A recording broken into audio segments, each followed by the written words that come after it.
Hello everybody, it's Stephen here for the Idiot Quilter, and welcome to my weekly Idiot Quilter episode. It's episode number 120 for June the 22nd, 2021.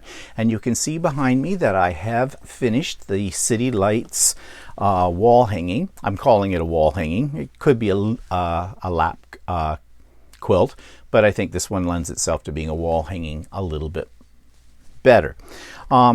But I know from the distance that you're at from it right now, you can't really see the quilting. I did do a combination of walking foot quilting and free motion quilting. So what I've done is I've taken a very short little video showing you this quilt up close and personal so that you can see what I'm talking about in terms of the quilting. So I'm going to insert that right here, right now.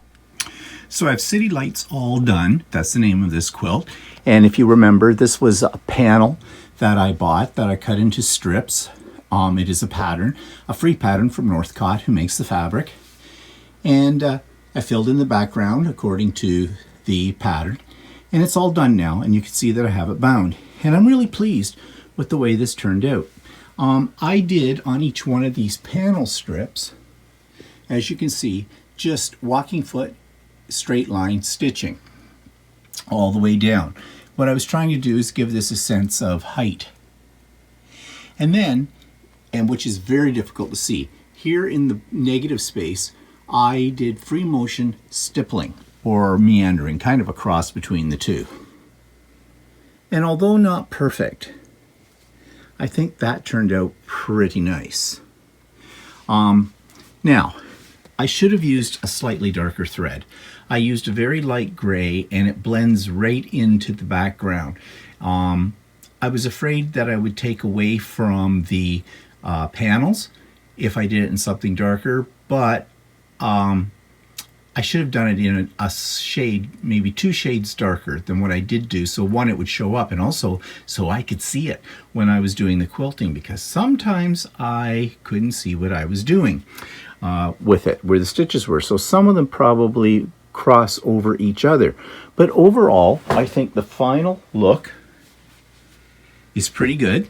Now this is a wall hanging, well, that's what I've made it into, and it's hanging up. I just took it down for this video, but it's hanging up in my guest bedroom on the wall.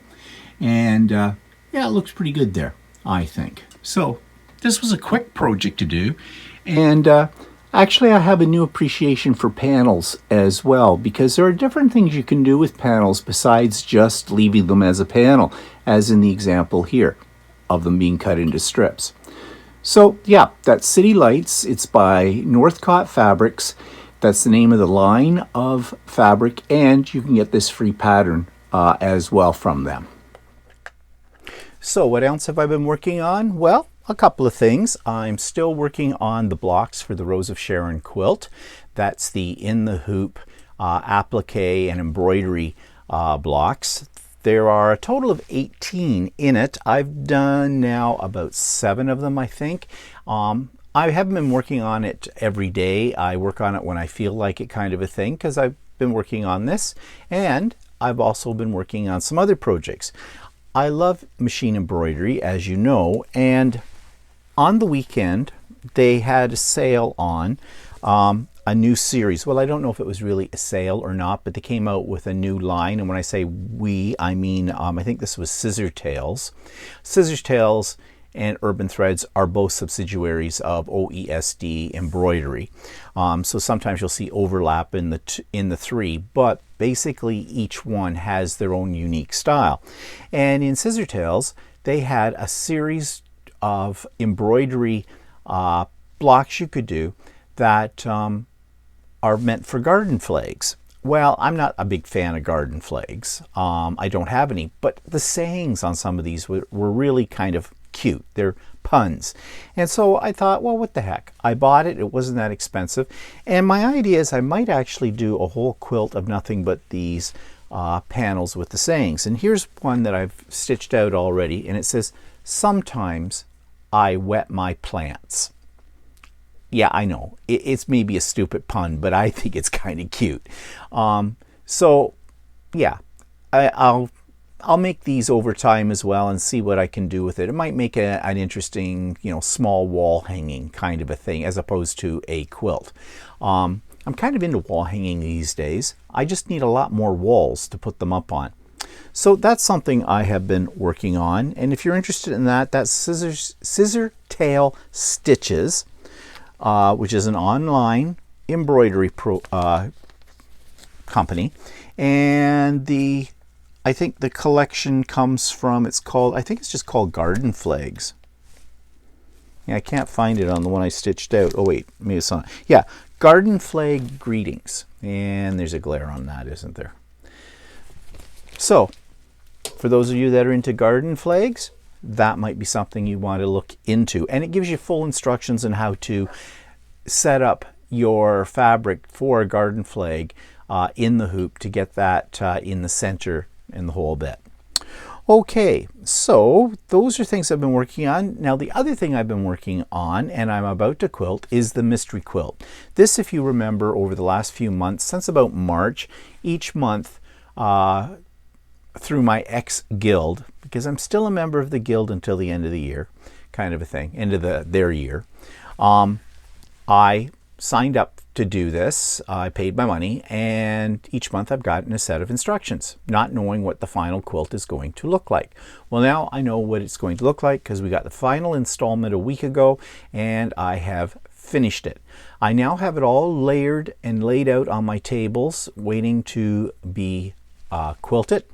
And yeah, that's something I'm going to do later, probably today, get started on it. May take me a while. It's a bit busy, this quilt, the fabric that I finished. There are some oopses in it, although I'm not going to point those out to you. They're not that obvious, although I'm sure Walter with his eagle eyes will find them. And I was going to hang it back up here behind me so you could see it, but it's all laid out on my table. It's all spray basted and pin basted, ready to go. So I thought I'd just do a little short video clip and show you what it looks like. So this is my mystery quilt that I've been working on since about March. Each month my ex-guild would send out a new set of plans for this, and this is what it looks like when it finally gets completed. It turned out not too bad, but right now it's laid out here on my tables in my rec room. I've got it layered and I have it all pinned, and you can see how many pins I use. And I also use spray based at the same time because I don't want any bumps or bulges when I'm quilting this. So that's my next stage on this. I'm going to quilt it and I'll show you the end product when it gets done. And right now I'm playing with the idea that I'm going to possibly outline each one of these squares. I may do the inside square and the outside square on each one. I'm just going to do sort of a stitch in the ditch type of quilting on that, and then I'll come back and I'm going to fill in these little inner squares with something, maybe bubbles. I haven't done bubbles in free motion quilting too much, but now's a good time to give it a try. And I think I'm going to do an overall sort of meandering or stippling kind of pattern on the rest of this quilt. I don't know yet. I might do that only in maybe say these bigger squares here, and then just go around the whole thing with a serpentine or straight line walking foot kind of design. I never know until I start working on it what it's going to end up being. So I will show you the final product when I get that done, but you can see it's a pretty busy fabric that I used in it. A lot of it, the green fabric, is from Tim Holt's eclectic collection. And you know, I do have a love of Tim Holtz both in crafting and in his fabric too. But his fabric is not for the faint of heart. Faint of heart, because yeah, it's fairly busy. Okay, so other things that I've been making, well, I'm still making pin cushions. Yes, making pin cushions using my 3D printer. I don't know why. Well, gifts, I'm thinking, but I just keep trying to find ones that I think will be unusual and fun. So everybody remember that character from Guardians of the Galaxy, if you saw that a few years ago? Groot. He's actually a tree kind of thing. Well, this is Baby Groot, and he is a pincushion, as you can see in the back of his head. And I think it's kind of cute. I did it out of the rainbow filament again. I love the rainbow filament. And then, okay, this is something you do not expect to see as a pincushion. A toilet. Yes, a toilet. This is supposed to be a flower pot. I reduced the size of it a bit, and yeah, now it's a pincushion. And I think it's kind of fun. Something a little different. Maybe I should open up a store with pincushions. I don't know. Well, it wouldn't be very profitable, because if there was a demand for this kind of thing, I wouldn't be able to keep up with it, because, you know, each one of these little prints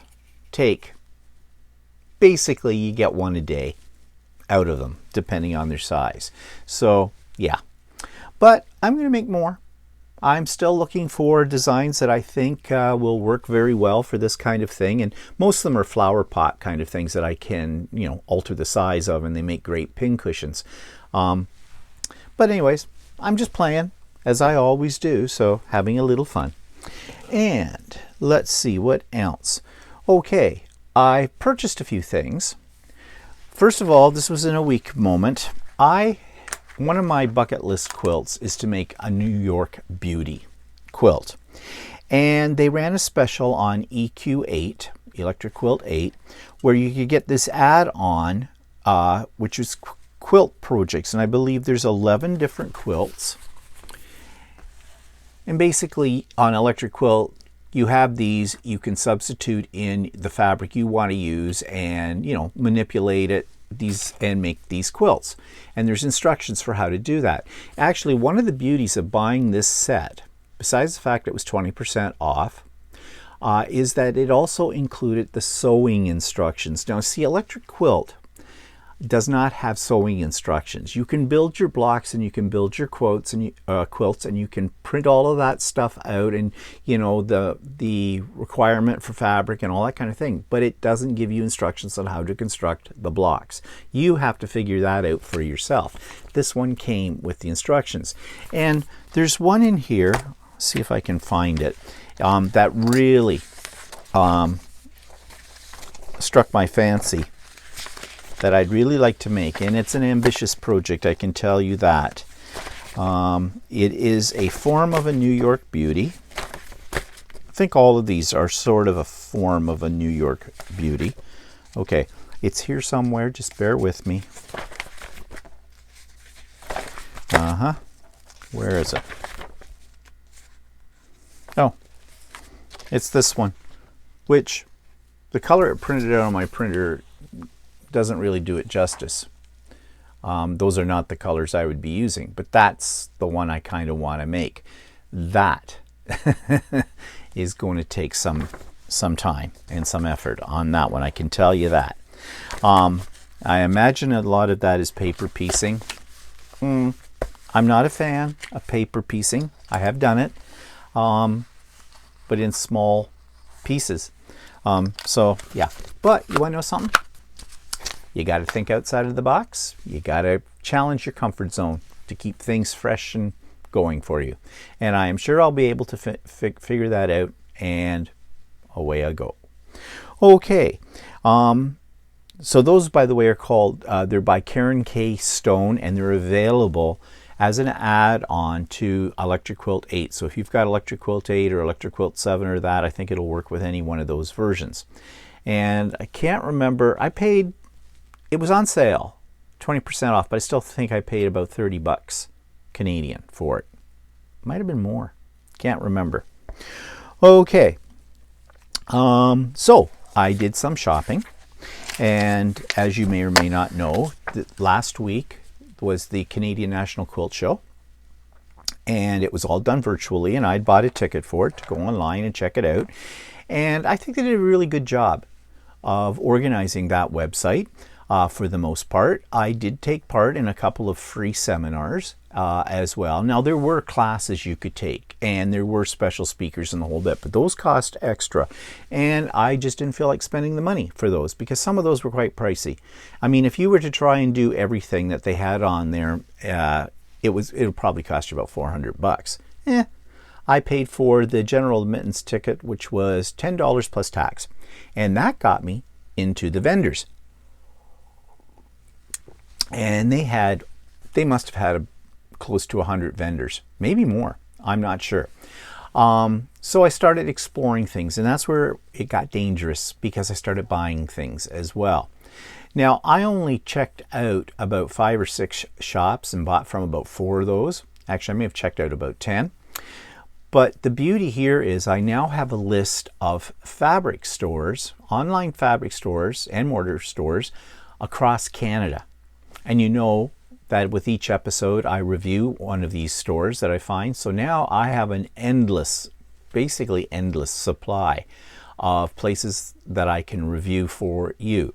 So I'm not reviewing these places today. I'm just going to show you what I bought. But there's a place I think they're in BC, called Appleseed Works. And you know how I love anything Canadian. And they had these panels. So I bought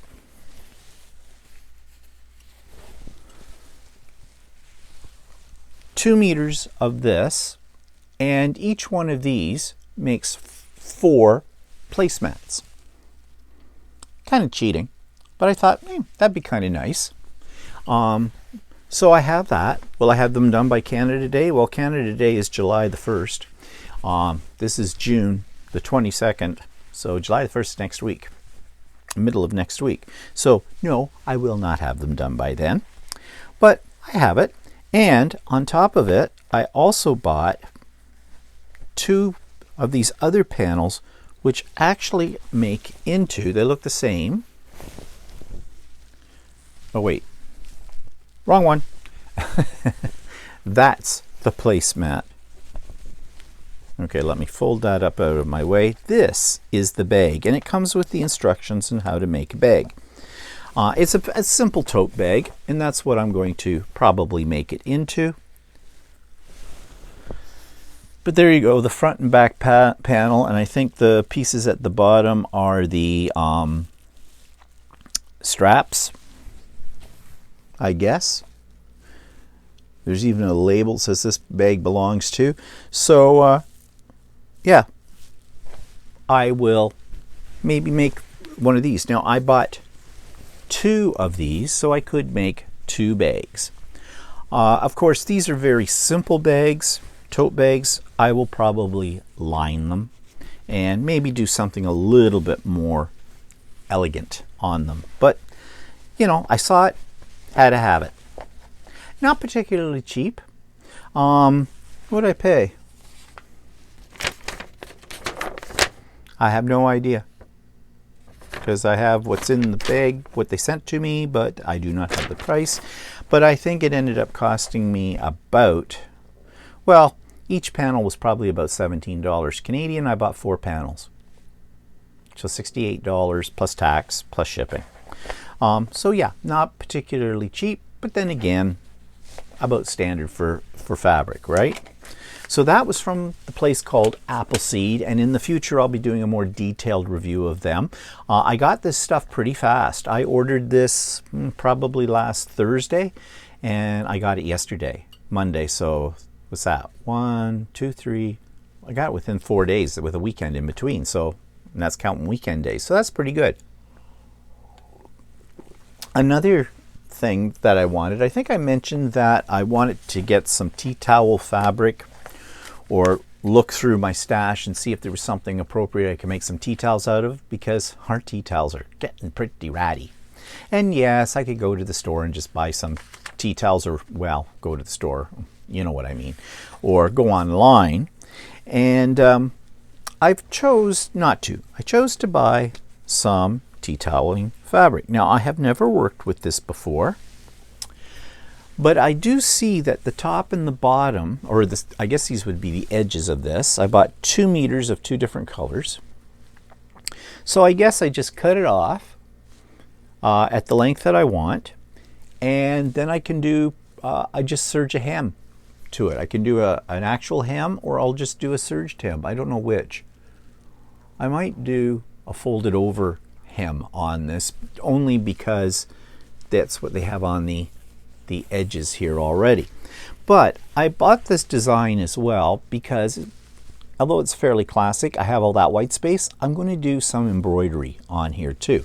Now I'm thinking, you don't want to do too heavy of an embroidery pattern on something like this as a tea towel, because you need some tea towel to dry your dishes, right? And the more embroidery on it, the less of that you have. So I want these to be functional, not just decorative. So I'm thinking I'll do what they call red work on it. I've never done any red work, but I've got some designs in red work. And I will not necessarily stitch them out in red. I'll figure out another color that'll go with the colors that I bought. And this gives you an idea. That's that one and this one. They're the same design, just different color. Actually, I thought this one was going to be more blue than teal, but that's okay. It doesn't really matter to me in this case. So that's a project down the road. Whenever. Lots of projects as always. Okay, I also bought from my favorite store for supplies, for, you know, embroidery supplies and threads and things like that, monfil.ca. And I bought some battleizer. Now what I originally bought, and I can't show it to you, they had an LED light system that's meant for a sewing machine. You know, it's supposed to go up underneath the throat and the whole bit, but I wanted a lighting system for my 3D printer because it's not easy to see as things are being printed. I have a little flashlight I go in with, so I need more light on the subject. So I took a chance and I ordered one of these sets. Wow, they're really cool. I can see how they would work very well with a sewing machine and easy to install. You do have to plug them in. That's maybe one of the disadvantages of it. They don't run off batteries, but very bright and are working like a charm on my 3D printer. They come with a dimmer switch kind of thing. It's a dial, so you know, if you had it on your sewing machine, for example, you know, you might want to dial it down a little bit from full brightness. But very nice little system. Now it was $49 Canadian for that. They said they only had 2 in stock, and I nailed one, so I guess they only have 1 in stock now. But I got it, and I'm very pleased with it. The other thing I bought was battleizer, because you know, you can't have too much battleizer. And if you don't know what battleizer is, it's a very thin, well, it's dense, but it's a very low loft batting. And it's great in things like placemats, table runners, where you want a little bit of thickness, but you also want your dishes and everything to sit on them, not be teetering back and forth like they might with regular batting. So I already have sort of a large bolt of it over there, but I needed to get my price up to over $100 so I could get the free shipping. Free shipping gets me every time. So, you know, I can always use battleizer. And then I bought some really strange stuff. This is not what I thought it was going to be. They sold heavy twill, meant for embroidering badges and crests on. Now, a few weeks ago I told you I tried the Badge Master stuff, which is like a plastic. I really don't like it. So I thought I'd get some of this and try it. And after I ordered it, Walter said he had tons of twill in various weights. But I didn't realize that. But this stuff came, and this is really, now it's hard to show it to you because I got quite a bit of it. On this side there is twill, but bonded to this twill is a vinyl. The back is vinyl. Now I wondered if, can you peel that off and it's sticky? No, you're not meant to peel it off. It is just, this is meant for badges and crests and things. So I need to do a little bit of research on how to actually use this stuff. It's getting all over the place here. But yeah, now I bought enough. I think I only bought a yard of it or something. I forget how wide it was. It wasn't that expensive. I think it might have cost me $16 for all of this that I got. So we'll see. That's another experiment to try out, and I'll let you know how that works out when I do it. Okay, so that's all the stuff I have to show you in terms of what I bought, but, well, actually, no. This is now into more my demo. I'm not really going to demo this. What's in the tube? You might think it's a Supreme slider. No, it is not. It is what they call a grid glider. Now, I have seen these before and wasn't really sure if they were worth purchasing or not. But what it is a very smooth vinyl sheet that you peel off this backing on here, which is, you put it back on when you're not using it. This fits over top of your sewing table. You see there's a cutout for your feed dogs. And it's got markings on it. So if you're doing something like half square triangles or things like that, where you're cutting on or you're sewing on the diagonal, you can line this up. When you put it down, you line it up with your needle, and you have all these markings on it for sizes. I bought it from the Quilt Show shop. I got it pretty fast because that's American. I had a coupon that they had given me when I first joined. I hadn't used yet, so I applied it to this. But this still came to about, with the shipping, about $40 Canadian, although it's about $22.99 American, but by the time the exchange rate and the shipping. It works like a charm, but not the way I wanted it to work.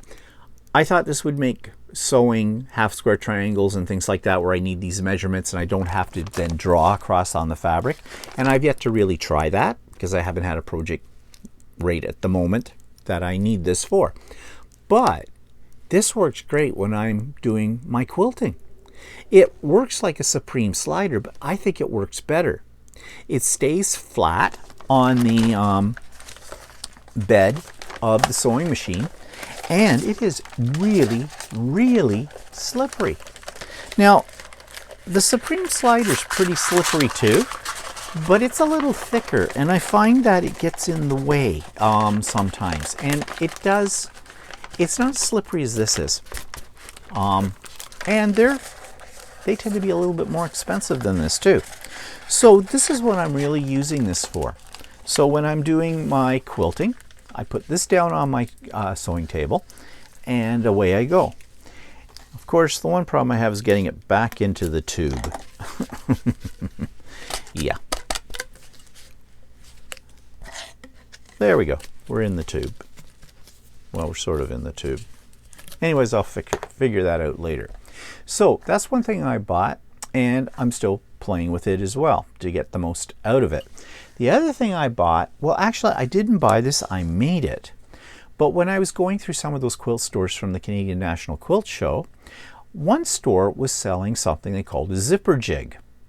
And I wasn't really sure what a zipper jig does, but I know now. And basically, it's a way of holding the little catch, the fastener of your zippers. This is like when you buy zippers that like by the yard or something, or tape zippers that you have to put the little pole on. And those are a bit fiddly. It's not hard, but it's fiddly to hang on to. Basically, you need another hand with it. And that's what this is. It's called a zipper jig. It's a little piece of plastic.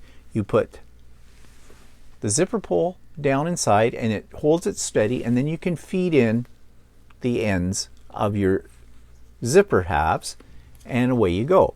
And when you get them in there, well, it's just a question of taking this out and putting your zipper together. Simple as that. Now, this is what it looks like. They wanted $35 on the site I saw that had this. But when I looked at it really closely on their site, to me it looked like it had been 3D printed. So I went to my sources of models. These are called models. And I found it. There it was. I downloaded it. It was a free download. I printed it out. It only took a couple hours to print. I made one for Walter as well. So I saved $35 because this cost me pennies to print. There is a little bit of a learning curve on this. Like, you got to fiddle with it first, but the more times you do it, the faster it is to do this. So works really well. Now, I know you can use a fork, and a fork, like a kitchen fork, works in a similar fashion. But hey, I've got a 3D printer, so what the heck, why not? So I did. So that's kind of fun. And the best part was, I didn't spend $35 on it. Okay, so those were some new things I wanted to show you. So that takes us to Subscribers Quilt of the Week, and it's Wendy Kidgen. And she's shown some of her quilts on here before, but I always appreciate seeing more of her work, or anybody else's work for that matter. So I'm going to insert that little video clip in here right now. This week's Subscribers Quilt comes from Wendy Kidgen, who has submitted some of her quilts before, and all of them are very lovely. And this one is also another lovely creation of hers. And she says, this quilt has 621 scrappy hexagons, each hand sewn, then zigzagged together in a row. The done size is about 112 by 125, so that's a really big quilt. And to think of the time and work that went into this with hexagons, because I know right now hexagons are something that are very, very popular. And I've tried my hand at hexagons as well, but really I do not have the patience for doing all of that hand sewing. So this Wendy is not only just a beautiful quilt, but also an achievement, a major achievement. Now, do I dare ask, would you make another one? 621 hexagons, that's a lot. So thanks, Wendy, for submitting this. So you'll find in the show notes my contact information. You'll find a save the date for Stephen's Creative Birthday Bash Sew Day on July the 10th. So more details about that will be coming out probably next week, along with the Zoom link for it, because July 10th is not that far away. And speaking of that, there also will be probably next week in the show notes a link for Craft and Chat. Now, Craft and Chat, you know, I run once a month on the first Wednesday of every month for about 3 hours in the afternoon, from 1 o'clock until 4 o'clock Eastern Standard Time. All are welcome, whether you're a crafter, a quilter, a sewer, whatever you are. And there's not a lot of us. It's a small group, but it's a happy group, and we have fun, and we get things done. Now, I didn't realize when I set the date for Stephen's Creative Birthday Bash that that was only 3 days after the Craft and Chat. And I did think about canceling Craft and Chat for this month because of that, but I've decided not to, because not everybody can make Craft and Chat, and not everybody will be able to make the Birthday Bash. So there's something that week for everybody. So next week there'll be links, Zoom links for both of those events. Okay, there's also a link to the Idiot Quilter Presents, and this week it's Teresa DeJong. I'm not sure, I think that's how you say her last name, or DeJong. And we had a delightful interview, and I'm going to insert later on a teaser for that interview, but it will be up. I'll put that up later today after I get this put up, so you can check that out. And if you would like to be interviewed, and please do think about it seriously, I would love to hear from you. As I've said before, they're a lot of fun to do. And the people I have done so far have given very interesting interviews, and everybody is an interesting interview, okay? And they've told me afterwards that they had some fun with it and they felt very relaxed, and that's what I was going for. So consider it, please. There's a link to latest version of So Chatty, episode 13, Get a Move On, where we talk about how to transport your sewing machine and supplies to a class or to a retreat. We had sort of a comedy of errors in this particular video, as you'll find out when you watch it. I had a little trouble getting my folding sewing bag folded. Well, it's been a year and a half, a little more than a year and a half since I've been able to go to a class or a retreat, so I kind of forgot how to do it. So if you want to laugh, that's worth the price of admission. There's a link to this week's YouTube channel I'm going to talk about shortly, and to the free pattern that I'm going to talk about as well. There's also a link to Emmaline Bags, which is something someone put me onto, and I'm so glad they did, and that's going to be the review this week for online fabric stores. And of course a link to a couple of my favorite quilting stores as well. So YouTube channel of the week is by a lady called Natalie, I'm not sure if you call her Bonner or Bonner, Bonner. She's a great source for long arm and machine quilting ideas. And I'm just going to read for you her description because I can't do it as well as she can. It says, Natalie Bonner has enjoyed piecing quilt tops for more than 20 years. She learned how to quilt on her conventional home machine. She felt good about it, but decided that if she really wanted to take her quilting to the next level, she needed to invest in a long arm machine. In 2007, when she was pregnant with her daughter, Natalie got the crazy idea to quit her job as a dental assistant and become a long arm quilter. Without really knowing what a long arm machine was, she spent a day at a long arm dealer's shop and walked out after purchasing a Gemmell machine. Natalie's passion for quilting and being creative has grown each day since. So she gives you a lot of tips and tricks, as well as show you some interesting designs that you can do on your domestic machine and you can do on your long arm. So if you're really into quilting, then she's a must. You got to check her out. So that's Natalie Bonner, and the link is in the show notes. So that takes us to patterns on my vision board, and let me find it. Here it is. This is a free pattern, and it's by a company that I've mentioned before. And actually, this is a company I go to for patterns with for modern quilting. I have yet to do what I would call a modern quilt. It's on my list. This is by a company called AGF, or I think Artist something. Artist. I knew what this was. Artist Gallery Quilts. No. Artist Gallery Fabrics. Okay, get with it. AGF. And this one is called Polar Compass. And basically it's a variation on what looks like, well, I was going to say like a log cabin, but I guess it's not really. But I think this looks really cool. And it looks like it's curved, but it's not. It's an optical illusion with the way the pieces are cut and placed. So this is one I really want to do soon. And when I do, I'll show it to you. But I think it looks like it's pretty simple, and I think you can probably use a strip. Strips. Oh, no, you can't. Ooh. There's 1/8 of an inch things you got to cut. I hate cutting in 1/8 of an inch. This one I may not get to as soon as I thought. Okay, don't do that. Push yourself. So, yeah. We'll see. We'll see. Okay. What's next on the list? Oh, yes. Okay. So, interview this week with Teresa DeJong, or DeJong.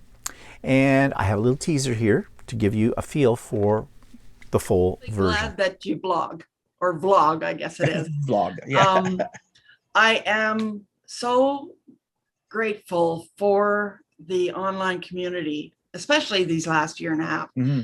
But the amount of knowledge that is out there just for the taking, like there's no reason that you can't learn something even like bobbin lace that used to be taught from the grandmother to the child. Now you can watch a video on how to do it and rewind it 200 times until you get it. If you want to repair your snowblower, you can find it online. Yeah. There's everything online, and just try it. So do check that out. I've been getting a lot of nice comments from people about the interviews. They're saying that they're really enjoying them, and I'm happy about that. But as I said, I need more people to interview, so don't be shy. I think I've got 2 more interviews set up, and then my pot is empty, so I need you to fill it. Okay, that takes me to the quilt, one of my quilts that I am going to tear apart for you in a second. It's really not a quilt, it is a table runner. But I had some problems with this one, as you're going to find out. This week's quilt of my own that I'm going to critique is, well, what can I say? It's a mess. This was a technique using a specialized ruler, a triangular ruler, I think a 60-degree one. And you cut the pieces in such a way and stitched them together that it created this look, this shape. Well, what's wrong with this? Well, first of all, when you look at it, you can see that it's a little wonky on the borders. That's because my pieces did not fit together exactly as they should. Now, I can't remember whether or not I had Y seams in this, and I don't think there were Y seams, but even with that, I did something not right, possibly in the cutting. I think more or less what I did was I was cutting on the bias, and I think I stretched the fabric when I sewed it and when I pressed it. So that gives me the wonky borders. Now, the other thing that was not a good idea was the selection of fabrics for this. I used some leftover butterfly fabric because I have an obsession with butterfly fabric, and I love this particular line by, I think it's by Timeless Treasures. I'm not absolutely sure on that. I thought it would look really cool. Well, it's just too busy. The print is just, I think, too small. The contrast isn't enough. Pretty fabric, but not enough contrast.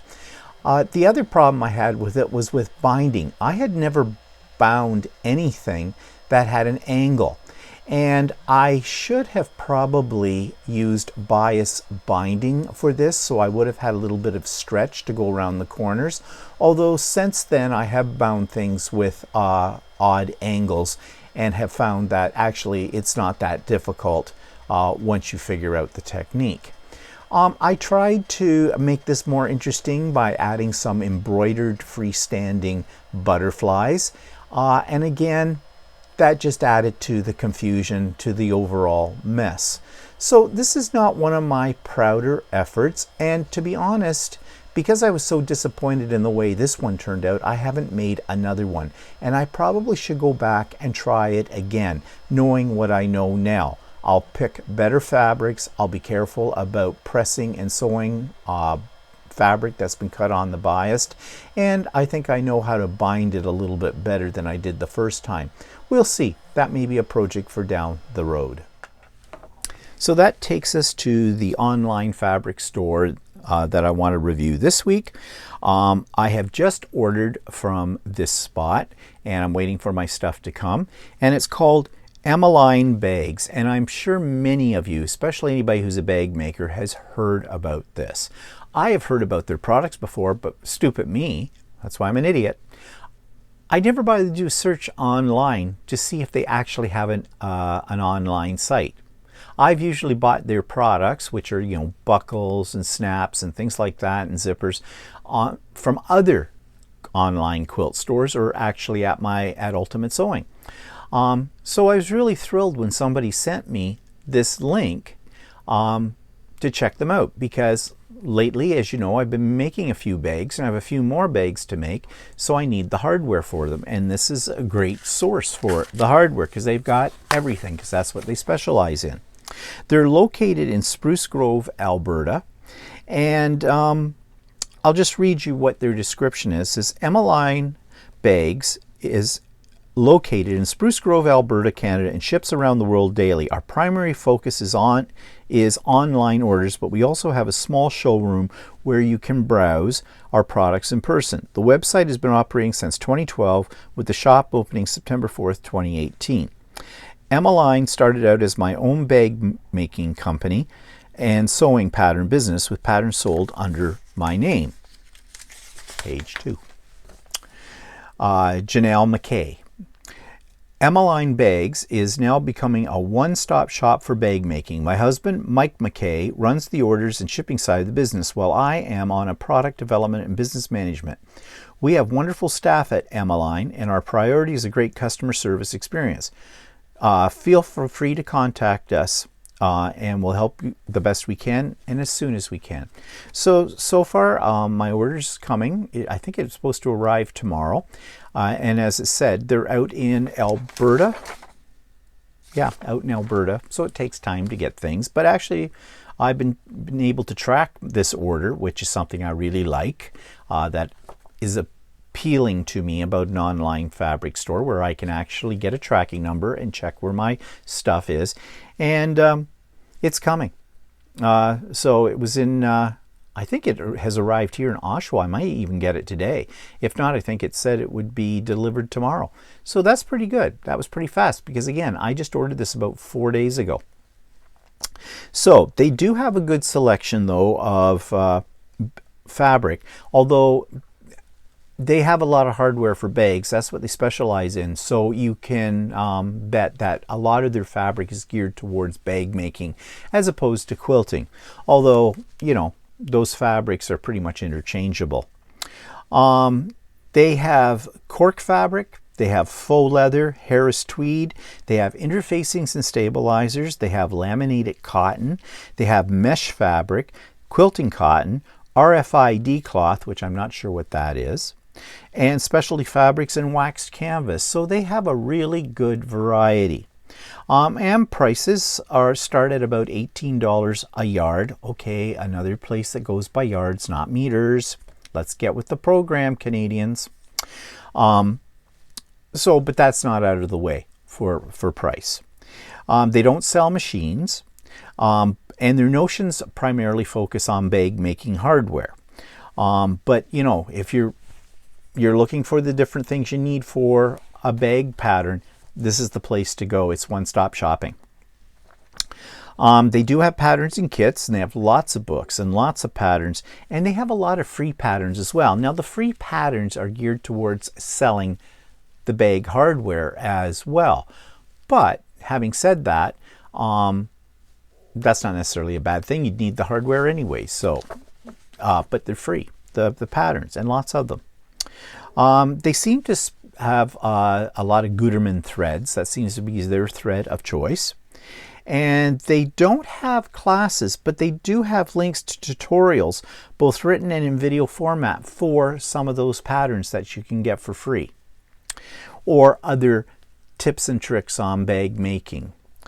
They have a Bag of the Month club with a Facebook connection, and I guess you get one pattern each month, and this is outside of the actual website. So, you know, if you're interested, you can find the link on their website, and you'll find out more details about what the cost is and what you can expect to get from that. Shipping rates vary, they say, from country to country. They use what they call live shipping rates provided by our integration with Canada Post, UPS, and DHL. These use the weight of your order and your location based on the address you provide to give you shipping rates. The best way to find out what shipping is going to be is to add the items to your cart, add your address at checkout, and then you will be able to see shipping rates before you pay, which is good to know. And I don't think they were out of the way either. But what they're saying is whatever Canada Post is charging is what they charge for shipping. And yes, they do have a physical store, although it sounds like it has certain limitations on it as well. So yeah, I was really pleased that I found this, that someone gave me the link to this, because as I said, I've gotten into making some bags right now, and I need the hardware, and easy to get. And price-wise, the hardware is, I don't think it's out of place in what they're charging. So, yeah, check it out. That's Emmaline Bags. And the link is in the show notes below. Okay, so that takes us up to pretty much all I have to tell you today. Just a reminder about Craft and Chat, July 7th, Stephen's Birthday Bash, Creative Birthday Bash on July the 10th. And yeah, so, and if you've got quilts you would like for me to feature on here, send them to me. Send me pictures with a brief description as well. And all that information's in the show notes below. So I hope you have a great week. I hope you're working away on projects that make you happy. And I hope you're getting close to being double vaxxed as well. I am. Yay. Happy about that. And we'll see you next week for another issue or edition, whichever you want to call it, of The Idiot Quilter. Bye for now.